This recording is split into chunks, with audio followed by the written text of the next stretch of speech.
വിഷ്ണുശാലിനിയുടെ latest episode പ്രൊമോയിൽ അവിടെ രാജേന്ദ്രനെ കാണാനായിട്ട് കൃഷ്ണൻകുട്ടി എത്തുന്നുണ്ട്. അന്നേരം വീട്ടിലാണോ എന്ന് കാണിക്കുന്നില്ല, ഒരു മറ്റാണ് കാണിക്കുന്നത്. അന്നേരം പിന്നെ ഒന്നുകിൽ കാശ് അല്ലെങ്കിൽ എനിക്ക് എൻ്റെ പണം വേണമെന്ന് പറഞ്ഞ് കൊച്ചിനെ തന്നില്ലെങ്കിലുണ്ടല്ലോ എന്ന് പറഞ്ഞിട്ട് ആ ഒരു മുറ്റത്ത് വെച്ച് ആകെ ബഹളാവുകയാണ് കൃഷ്ണൻകുട്ടി.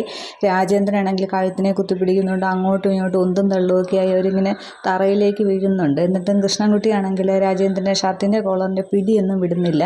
അന്നേരം ഇത് കണ്ടുകൊണ്ട് ശാന്തയാണെങ്കിൽ ഓടി വരികയാണ്. എഴുന്നേക്ക് വിട് എന്നൊക്കെ രണ്ടുപേരെയും വിടിയിക്കാനൊക്കെ ശ്രമിക്കുന്നുണ്ട്. ഒന്ന് രണ്ട് പേരൊക്കെ നോക്കിക്കൊണ്ട് നിൽക്കുന്നുണ്ട്. ഈ സമയത്ത് ശിവനാണെങ്കിൽ അതുവഴി ജീപ്പിൽ വരികയാണ്.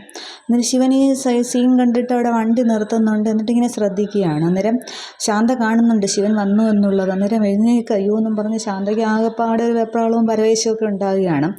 തുടർന്ന് വീണ്ടും ഈ കൃഷ്ണൻകുട്ടി പറയുന്നുണ്ട്, ഒന്നുകിൽ കൊച്ച് അല്ലെങ്കിൽ എൻ്റെ കാശ് തന്നില്ലെങ്കിലുണ്ടല്ലോ എന്നും പറഞ്ഞ് വീണ്ടും ബഹളം ഉണ്ടാക്കുമ്പോൾ ശിവനിത് കേട്ട് ശിവന് സംഭവം മനസ്സിലാവുന്നുണ്ട്. അന്നേരം ശിവൻ ആകെ ദേഷ്യത്തിൽ ഒരാളുടെ അടുത്തേക്ക് ഇങ്ങനെ ഓടി വരുന്ന ആ ഒരു സീനാണ് കാണിക്കുന്നത്. അന്നേരം ശാന്ത ഇങ്ങനെ ടെൻഷനോടെ നിൽക്കുന്നു. അപ്പോൾ അവിടെ രാജേന്ദ്രനെ കൃഷ്ണൻകുട്ടിയെ ഇടിച്ചായാലും ശിവൻ എന്തായാലും അവിടെ സത്യം പറയിക്കും.